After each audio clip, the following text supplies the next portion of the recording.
Hello students, कैसे हैं आप लोग? I hope all of you will be well and healthy. मैं चंद्र प्रकाश, डायरेक्टर चंद्र प्रकाश इंग्लिश क्लासेस के इस यूट्यूब चैनल में आप सबों का स्वागत करता हूं। तो चलिए, आज का हमारा टॉपिक जो है एक बहुत ही इम्पॉर्टेंट टॉपिक है, जो एक्जुलरी वर्ब और मेन वर्ब के ऊपर आधारित है। जैसा आप देख रहे हैं कि इसमें हमने लिखा है कि एक्जुलरी वर्ब तथा मेन वर्ब के अंतर को मिनटों में सीखें। इसका मतलब यह है कि निश्चित रूप से इसके अंतर्गत मैंने कुछ ऐसे इम्पॉर्टेंट टिप्स दिए हैं जो आपके लिए काफ़ी लाभदायक होंगे। तो अंत तक बने रहिएगा, जिससे आपको इस आज के टीचिंग्स का पूरा पूरा फ़ायदा मिल सके। तो इसी के साथ हम लोग इसे स्टार्ट करते हैं। अब देखिए, कॉम्पिटिटिव इंग्लिश का अपना एक सिद्धांत है। कॉम्पिटिटिव इंग्लिश बोलता है कि आप जिस चीज़ को पढ़ना चाह रहे हैं, पहले उसके बारे में जानने का प्रयास कीजिए कि वो चीज़ है क्या। तो आज का टॉपिक हमारा किस पे आधारित है? एक्सिलरी वर्ब पे और मेन वर्ब पे। तो उसके पहले हमें ये जानने का प्रयास करना होगा कि वर्ब होता क्या है, क्योंकि जब तक हम लोग वर्ब को नहीं जानेंगे, हम लोग एक्सिलरी वर्ब और मेन वर्ब को कैसे समझ पाएंगे। तो चलिए, इसी के साथ हम लोग शुरू करते हैं। देखिए, वर्ब के बारे में मैंने ऊपर में लिखा हुआ है। इसका हिंदी का डेफिनेशन क्या कहता है? किसी जीव या वस्तु के विषय में कुछ कहने के लिए जिन शब्दों का प्रयोग किया जाता है, उन्हें वर्ब कहा जाता है। इसे हमने इंग्लिश के माध्यम से भी स्पष्ट किया है।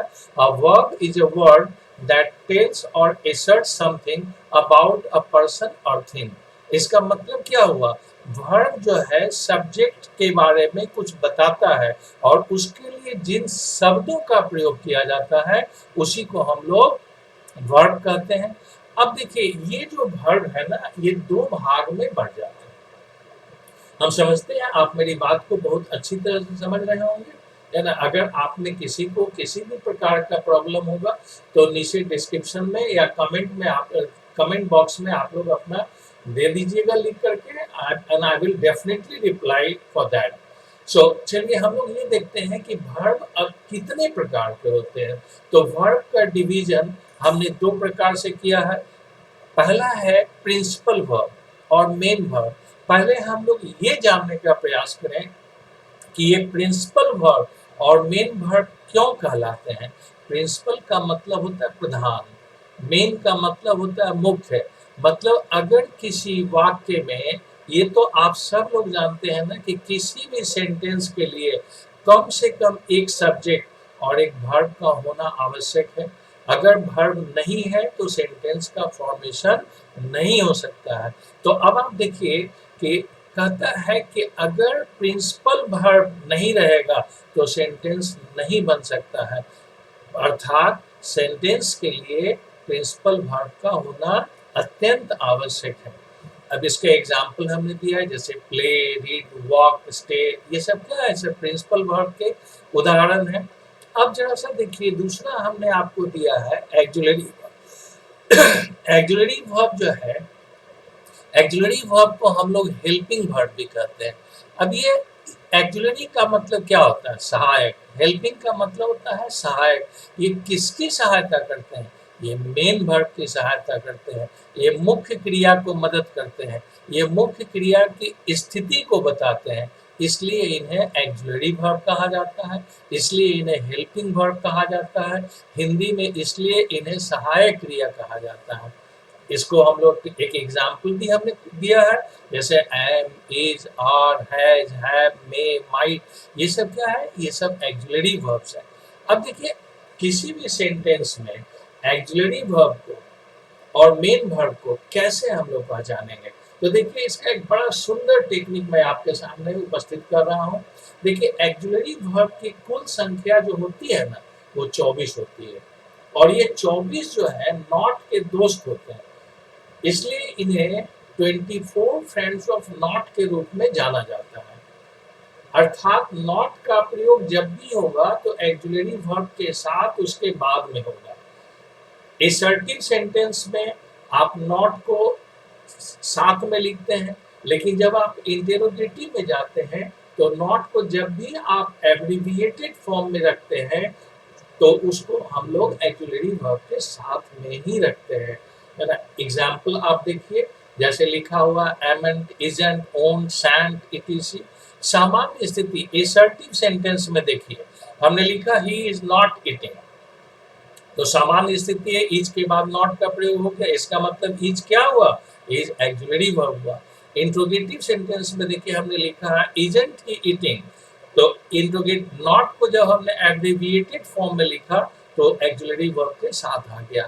तो एक्सिलरी वर्ब जो है, सबसे पहले हम लोग इस बात को ध्यान में रखेंगे कि एक्सिलरी वर्ब के 24 दोस्त के रूप में नॉट को जाना जाता है, अर्थात नॉट के 24 मित्र हुए जो एक्सिलरी वर्ब कहलाते हैं। देखिए उसका लिस्ट भी मैंने अभी आपके सामने रखा है, am, is, are, was, were, have, has, had, do, does, did, shall, should, will, would, can, could, may, might, must, out, need, dare, use। अगर आप इसे काउंट करेंगे तो इनकी संख्या 24 आएगी, है ना। इसमें कुछ एक्सिलरी वर्ब को मैंने अंडरलाइन कर दिया है। ये जो अंडरलाइन एक्सिलरी वर्ब्स हैं, ये जो अंडरलाइन सहायक क्रियाएं हैं, उन्हें मॉडल भी कहा जाता है या मॉडल वर्ब भी कहा जाता है। ये मॉडल बना है मूड से। मूड का मतलब होता है अवस्था, तो सामान्य स्थिति में मॉडल वर्ब मेन वर्ब के मूड को बताते हैं। जैसे हम लोग बोलते हैं कि ही इज गोइंग, तो वह जा रहा है, तो जाना क्रिया के मूड को बता रहा है, इज लगा करके हमने उसके मूड को बताया। तो एक तरीका तो ये हुआ कि आप इंग्लिश के थ्रू जब आप जाएंगे तो सीधा सीधा 24 एक्सिलरी वर्ब को याद कर लेंगे, इसके बाद जो भी बचेगा वो ऑटोमेटिकली आपका मेन वर्ब हो जाएगा। एक और रूल कहता है जिसे हम लोग हिंदी के माध्यम से भी समझते हैं कि जिस वर्ब को हिंदी में लिखने पर अंत में ना का बोध हो, अर्थात उसमें ना का प्रयोग हो सकता है, उसे हम लोग क्या कहते हैं, उसे हम लोग मेन वर्ब कहते हैं। और जिसके साथ ये नियम लागू नहीं होगा उसे हम लोग क्या कहेंगे, उसे हम लोग सहायक क्रिया कहेंगे। तो ध्यान दीजिए, जैसे हम लोग बोलते हैं खाना, खेलना, पढ़ना, रोना, गाना इत्यादि। जैसे अब ये वह खेलता है, वह पढ़ेगी, तो ये पढ़ना, खेलना, ये सब जो धातु हुए, जिसको हम लोग हिंदी में धातु बोलते, धातु का मतलब वर्ब, इसमें ना लगाइएगा, ये मुख्य क्रिया के रूप में काम करेगा। तो जो इस डेफिनेशन पे नहीं आएगा वो मेन वर्ब नहीं माना जाएगा।